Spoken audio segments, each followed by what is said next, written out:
ஓம் சாந்தி. Creating miracles in life. வாழ்க்கையில் அதிசயத்தை உருவாக்குவதற்கு நேற்றைய தொடர்ச்சியாக இன்று, அதுபோல் வாழ்க்கையில் அதிசயத்தை உருவாக்குவதற்கு alphabetical letters A to Z 26 விஷயங்களை டிஸ்கஸ் பண்ணுறாங்க. அடுத்த letter Q. Quit a bad habit. ஏதாவது ஒரு தீய செயலை விட வேண்டும். நம்ம எல்லாரும் ஏதோ ஒரு விஷயத்துக்கு அடிக்ட் ஆகிருக்கோம், சார்ந்து வாழ்கின்றோம். சில பேருக்கு இனிப்பு பிடிக்கும், சில பேருக்கு சாக்லேட் பிடிக்கும், சில பேருக்கு டிவி பார்க்க பிடிக்கும், சில பேருக்கு நெட்டு பார்க்க பிடிக்கும். ஒரு முறை ஒரு பேஷண்ட் வந்திருந்தாங்க ஹாஸ்பிட்டலுக்கு. அவங்க மயக்க நிலையில் இருந்தாங்க. அப்போது எப்படி இது நடந்ததுன்னு விசாரித்த போது அவங்க கூட வந்தவங்க இது போல் சொன்னாங்க, பாருங்கள் இவர் ஃபேஸ்புக்கு அடிக்ட்டு, 4 நாள் நெட் இல்லை, ஆஃப் ஆகிருந்தது, உடனே மயக்க நிலையை அடைந்துட்டாரு அப்படின்னு சொன்னாங்க. ஸோ அந்த மாதிரி அடிக்ஷன் நமக்குள்ளே இருக்கக்கூடாது. ஸோ அடிக்ஷன் இருந்தாலே நம்மளுடைய டைம் வேஸ்ட் ஆகிடும். ஸோ அதனால் நான் ஏதாவது ஒரு தீய பழக்கத்தை நான் விட வேண்டும். எனக்குள்ள சோதனை செய்து பார்க்கணும், எந்த மாதிரி தீய பழக்கம் என்னுடைய ஆற்றலை உரிகின்றது. லேட்டாக எழுந்திருப்பதிலா, லேட்டாக தூங்குவதிலா, அல்லது தேவையில்லாத விஷயத்தில் சமயம் வீணாகுகின்றதா? இப்போ பார்த்தீங்கன்னா ரொம்ப மோசமாக இருக்கக்கூடிய ஒரு விஷயம் அல்லது பயங்கரமாக இருக்கக்கூடிய விஷயம் எது என்றால் ஆன்லைனில் யூடியூப்பில் இருக்கக்கூடிய விஷயம். ஒரு யூடியூப் ஆரம்பிக்கிறாங்க, ஆனால் அது முடிவு பார்த்திங்கன்னா போயிட்டே இருக்கு, வேற ஒன்றுத்தில் போய் முடியுது. இப்போது உலகளாவிய இருக்கக்கூடிய மக்களை பார்த்திங்கன்னா ஃபுல்லாக அந்த தேக உணர்வில் தான் இருக்காங்க. எல்லாருக்குமே அந்த சதையில் தான் ஈர்ப்பு ஏற்படுது. ஒரு ஃப்ளஷ் பிஸ்னஸ் போல் ஆகிவிட்டது. குறிப்பாக ஜெயிலில் இருக்கக்கூடியவங்களை சந்திச்சிங்கன்னா நிறைய பேருடைய வாழ்க்கை வரலாறு கேட்கும் போது முக்கால்வாசி அந்த செக்ஷுவல் க்ரைம் எப்படி வந்தது அப்படின்னு விசாரணை செஞ்ச போது எல்லாரும் சொன்ன இந்த ஒரு விஷயம், அந்த 10 நிமிடம் அந்த உணர்ச்சிக்கு வசப்பட்டது தான். அது எப்படி நடந்ததுன்னா வீடியோ பார்த்ததின் மூலமாக. ஸோ அந்த டெம்ப்ரரி குஷி, தவறான விஷயம் செயல்பட்டு வாழ்க்கை ஃபுல்லாக ஜெயிலில் இருக்காங்க. அதே போல் டெரரிஸ்ட் எப்படி உருவாகிறாங்க அப்படின்னு கேட்டபோது அவங்களுடைய குழந்தை பருவத்தில் அந்த ஒரு வீடியோ கேம்ஸ் விளையாடியிருக்காங்க. ஒரு கார் இந்த பக்கம், ஒரு கார் அந்த பக்கம் போகிறது, டேஷ் பண்ணுறது, அடிக்கிறது. ஸோ இதுக்கு அடிக்ட் ஆகி அவங்க பெரியவங்களாக ஆகும்போது ஒரு டெரரிஸ்டாக மாறிடுறாங்க. அதே போல் அடுத்த letter R. Raja Yoga meditation.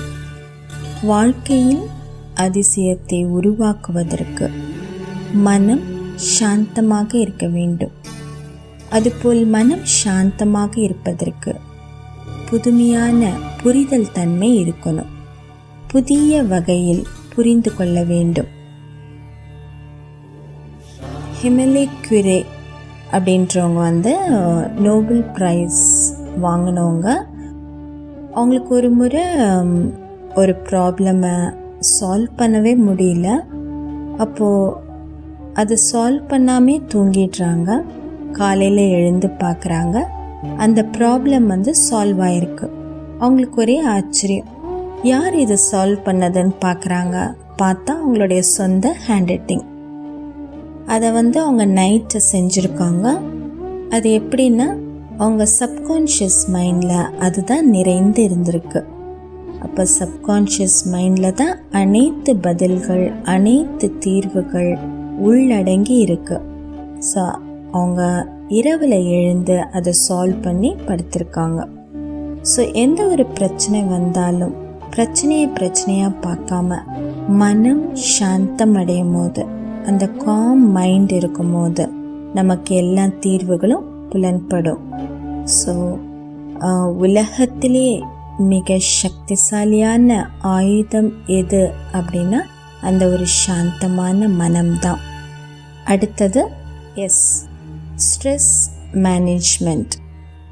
So நம்ம வாழ்க்கையில் எதெல்லாம் நமக்கு ஸ்ட்ரெஸ்ஸை கொடுக்குது அப்படின்றத சோதனை பண்ணி லிஸ்ட் எடுக்கணும். அடுத்தது டைம் மேனேஜ்மெண்ட், டி. ஸோ எந்த மாதிரி விஷயம்லாம் என் டைமை வேஸ்ட் பண்ணுது, அது ஃபோன் காலா அல்லது நான் யாருக்காவது டெக்ஸ்ட் மெசேஜ் போட்டுகிட்டே இருக்கேன்னா, அல்லது தேவையில்லாத பயணத்தில் இருக்கிறேன்னா, சிட் சாட் பண்ணுறேன்னா, தேவையில்லாத உறவுகள் கூட நான் தொடர்ச்சியாக பழகிட்டுருக்கேன்னா. ஒரு முறை ஒரு லேடி டைம் மேனேஜ்மெண்ட்டுக்காக கிளாஸ் எடுக்கிறதுக்கு போகிறாங்க. அவங்க ட்ரெயினில் பயணம் செய்கிறாங்க. திடீர்னு ட்ரெயின் நிற்குது. அவங்க ஏதோ ஒன்று வாங்கிறதுக்காக போகிறாங்க. ஆனால் உடனடியாக ட்ரெயின் எடுத்துடுறாங்க. அப்போ அவங்க ட்ரெயினை விட்டுடுறாங்க. பாருங்கள், அவங்க போய் சொற்பொழிவு கொடுக்கக்கூடிய தலைப்பு டைம் மேனேஜ்மெண்ட். ஆனால் அவங்களுக்கே அந்த டைம் மேனேஜ் பண்ண தெரியல. ஸோ அதனால் நம்ம ஒவ்வொரு விஷயத்துலையும் படிப்பினையாக எடுத்துக்கணும். ஒவ்வொரு நாளும் ஒவ்வொரு காட்சியிலையும் நம்ம படிப்பினை எடுத்துக்கொள்ளணும். அடுத்தது you, understanding your own self. உங்களை நீங்களே புரிந்து கொள்வது. நான் யார், இதனை நம்ம முதல்ல புரிஞ்சுக்கணும். இப்போ மற்றவர்களை பற்றி புரிந்து கொள்ளக்கூடிய தன்மை நமக்கு இருக்குது. அவங்கள ஆராய்ச்சி பண்ணிகிட்ருக்கோம். ஆனால் சுயம் என்னை நானே தெரிந்து கொண்டிருக்கின்றேனா, என்னை பற்றிய விஷயங்கள் புரிந்திருக்கின்றேனா அப்படின்றத நம்ம பார்க்கணும்.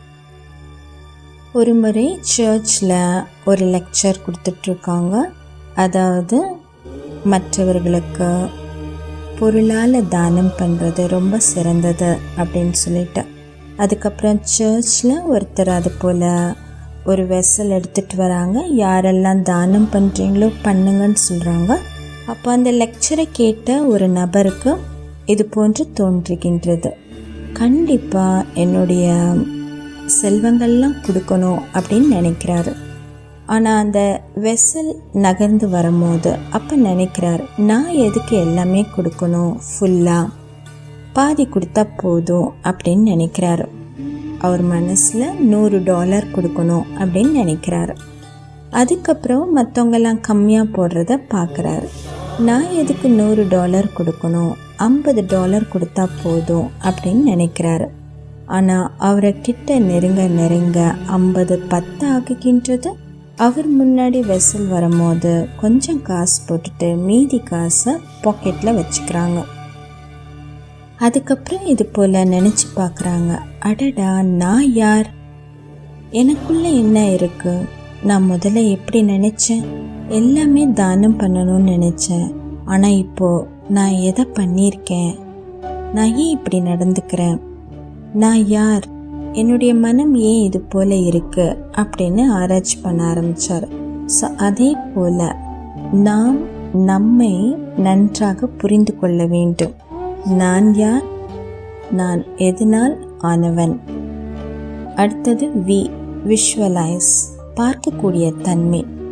நம்மளுடைய மனக்கண்ணின் மூலமாக பார்க்கக்கூடிய தன்மை இருக்கணும். ஸோ மனக்கண்ணின் மூலமாக பார்க்கக்கூடிய விஷயம் பார்த்திங்கன்னா ஸ்தூலமான கண்களின் பார்க்கக்கூடிய அனுபவத்திற்கு சமமாக ஆகிவிடும். அடுத்தது வேக்ஃபுல்னஸ், விழிப்புணர்வுடன் இருப்பது. காலையில் யாரெல்லாம் நேரமாக எழுந்திருப்பீங்க அப்படின்னு பிரதர் கேட்குறாங்க. ஆடியன்ஸை பார்த்து 6 மணிக்கு எழுந்திருக்கிறவங்க இருக்கிறீங்களா, 7 மணிக்கு, 4 மணிக்கு அல்லது 5 மணிக்குன்னு கேட்குறாங்க. கொஞ்சம் பேர் கை தூக்குறாங்க. அப்போது இது போல் சொல்கிறாங்க, உங்களுக்கு எப்போ சமயம் அதிகமாக கிடைக்கும் அப்படின்னா காலையில் நேரமாக எழுந்திருக்கும் போது. ஸோ உங்கள் தேகத்திலிருந்து விடுபட்டு இந்த உலகத்திலிருந்து விடுபட்டு கடந்து அந்த ஒளி உலகத்திற்கு செல்லுங்கள். அதுபோல் காலையில் எழுந்து தியானம் பண்ணுங்க. 21 நாளுக்கு ப்ராக்டிஸ் பண்ணுங்க. அதுவே உங்களுடைய பழக்கமாக மாறிடும். ஸோ காலையில் நமக்காக வாழும்போது அந்த வாழ்க்கையில் ஒரு அதிசயங்கள் ஏற்படும். அடுத்தது எக்ஸ்ரே, எக்ஸுக்கு செல்ஃப் செக்கிங். ஸோ நமக்குள்ள அந்த சுய பரிசோதனைகள் இருக்கணும். காலையில் மாலையில் இந்த மாதிரி சோதனை நமக்கு நாமே செய்ய வேண்டும். நான் எது போல இருந்தேன்? என்னுடைய பேச்சு ஓகேவாக இருந்ததா? நான் எதனை செய்ய வேண்டுமோ அதனை செய்து முடித்தேன்னா? நான் ரொம்ப பங்க்சுவலாக இருந்தேனா அல்லது இரக்கமாக இருந்தேனா? மற்றவர்கள் சொல்வதை கேட்டேனா? இது போல சுய சோதனை செய்து பார்க்க வேண்டும். அடுத்தது வை, யோக நித்ரா, யோகிக் ஸ்லீப், அதாவது உறங்கும் போதே அந்த யோக நிலையில் உறங்குவது. இப்போல்லாம் இன்சோமியா பேஷண்ட்ஸ்க்கு இதுதான் சொல்லித்தராங்க. ஏதாவது ஒரு சக்திசாலியான எண்ணத்தை எடுத்துக்கொள்ளுங்கள், அதனை சிந்தனை செய்யுங்கள், அதனை சிந்தனை செய்து கொண்டே தூங்கிவிடுங்கள். ஸோ தூங்குவதற்கும் ஒரு முறை இருக்குது, ஒரு யுக்தி இருக்குது. ஆனால் அதுதான் ரொம்ப முக்கியத்துவம் வாய்ந்தது. ஸோ தூங்குவதற்கு முன்பாக அதுபோல் ஒரு உயர்ந்த எண்ணங்களை நாம் உருவாக்க வேண்டும். ஸோ இதுதான் ரொம்ப முக்கியமாக இருக்குது. ஸோ காந்திஜி கூட ஒரு இடத்துல இது போல் சொல்லியிருந்தாங்க, நான் நைட் தூங்கும் போது இறந்து விடுவேன், காலையில் விழிக்கும் போது உயிருடன் வந்து விடுவேன். அப்படின்னா எதெல்லாம் நடந்ததோ அதெல்லாம் க்ளோஸ் பண்ணிவிட்டு எதெல்லாம் நடக்க இருக்கின்றதோ புதுமையாக வாழ ஆரம்பிக்கணும். Last letter G, zeal and enthusiasm, ஊக்கம் மற்றும் உற்சாகம். ஸோ நமக்குள்ள அந்த ஒரு ஊக்கம் உற்சாகம் உள்ளுக்குள்ள கொந்தளிக்கணும். எது செய்தாலும் அன்புடன் குஷியுடன் சந்தோஷமாக செய்யணும். ஸோ ஒவ்வொரு சூழ்நிலையும் நம்ம அந்த ஒரு உற்சாகத்தில் வாழ ஆரம்பிக்கணும். ஸோ வாழ்க்கையில் அந்த ஒரு உற்சாகம் என்பது ரொம்ப முக்கியம். அதுபோல் உற்சாகத்துடன் வாழும்போது நம் வாழ்க்கையில் அது அதிசயங்கள் உருவாகும். ஸோ ஒரு ஏஞ்சல் என்னுடைய வாழ்க்கையை மாற்றணும் அப்படின்னு காத்துட்ருக்க வேண்டாம். சுயம் உங்களுக்கு நீங்களே ஒரு நல்ல வாழ்க்கையை உருவாக்கி கொள்ள முடியும். ஸோ புதிய நாளில் புதிய விஷயத்தில் வாழ்க்கையில் புதிய அற்புதமான அதிசயமான விஷயங்களை நம்மளால் உருவாக்க முடியும். ஸோ அப்படின்ட்டு இந்த ஸ்பீச்சை முடிக்கிறாங்க. பிறகு பிரதர் ஒரு கமெண்ட்ரி கொடுக்குறாங்க. எல்லாருடைய மனம் சாந்தமாக இருக்கட்டும், புத்தி எங்கும் அலைப்பாயாமல் ஒரு நிலையில் இருக்கட்டும், தேகம் முழுமையாக ஒரு நிலையில் இருக்கட்டும். ஸோ அதுபோல் சலனமற்ற இருங்கள். நான் அமைதியான ஆத்மா. மெல்லமாக கண்களை மூடிக்கொள்ளுங்கள். நான் ஒரு தெய்வீகமான ஆற்றலை பரவ சேவிக்கின்றேன். முழு தேகமும் அது போன்ற தெய்வீகமான ஆற்றலால் குணமாகிக் கொண்டிருக்கின்றது. நான் ஆனந்தம் நிறைந்த ஆத்மா. அந்த ஒரு சாந்தம், அமைதி, தெய்வீகம் நிறைந்திருக்கின்றது.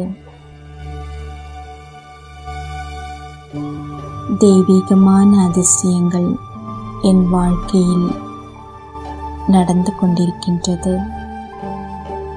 புதிய நம்பிக்கையின் கதிர்கள், புதிய புரிதல் தன்மை, ஒளியின் ஜொலி ஜொலிப்பு, தெய்வீகமான பிரகாச கதிர்களின் ஒளி என்னை அறிவுபூர்வமாக ஆக்குகின்றது. சுயம் நான் இயற்கைக்கு அப்பாற்பட்ட சக்தியால் நிறைந்திருக்கின்றேன். சக்திசாலியாக இருக்கின்றேன். என்னை சுற்றிலும் புதிய வாயு மண்டலம் குஷியால் நிறைந்திருக்கின்றது. அதீந்திரிய சுகத்தினால் நிறைந்திருக்கின்றது. பேரானந்தத்தின் தெய்வீகமான நிலையால் சூழ்ந்திருக்கின்றேன். மெல்லமாக அவரவர் இருப்பிலிருந்து எழுந்து நில்லுங்கள். கண்களை திறங்கள். கண்களை மூடிக்கொள்ளுங்கள். உங்களுக்கு பக்கத்தில் இருக்கக்கூடியவர்களின் கைகளை கோர்த்து கொள்ளுங்கள். மெல்லமாக கண்களை மூடிக்கொள்ளுங்கள். ஒவ்வொருவரின் கைகளை பிடித்து கொள்ளுங்கள். இதுபோல் உணருங்கள். என்னுடைய இரு கைகளின் மூலமாக தெய்வீகமான ஆற்றல் எங்களுக்குள் பரவுகின்றது. அது மற்ற நபருக்கும் செல்கின்றது. தெய்வீக ஆற்றலினால் சூழப்பட்டிருக்கின்றோம். மற்றவரிடமிருந்தும் எனக்கு அந்த ஒரு தெய்வீக ஆற்றல் கிடைத்து கொண்டிருக்கின்றது.